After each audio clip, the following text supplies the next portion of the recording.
पुणे जिल्हा परिषदेत दिव्यांग प्रमाणपत्राचा गैरवापर करून बदलीचा लाभ घेणाऱ्या शिक्षकांचे बिंग अखेर फुटलंय। चौकशीसाठी नोटीस बजावण्यात आलेल्या 46 शिक्षकांपैकी 38 शिक्षकांनी आपण बदलीसाठी या प्रमाणपत्राचा लाभ घेतल्याची कबुली दिली।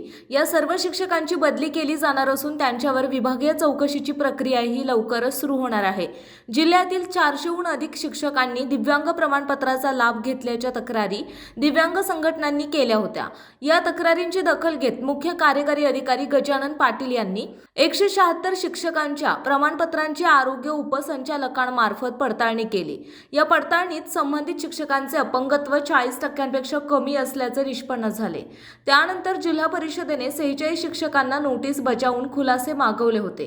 प्राप्त झालेल्या 45 खुलाशांपैकी 38 शिक्षकांनी बदलीसाठी या सवलतीचा वापर केल्याचे मान्य केले आहे, तर 4 शिक्षकांनी नियुक्तीपासूनच लाभ घेतल्याचे समोर आले। सुदैवाने या प्रक्रियेदरम्यान पुरंदरमधील एका शिक्षकाचा मृत्यू झाला आहे।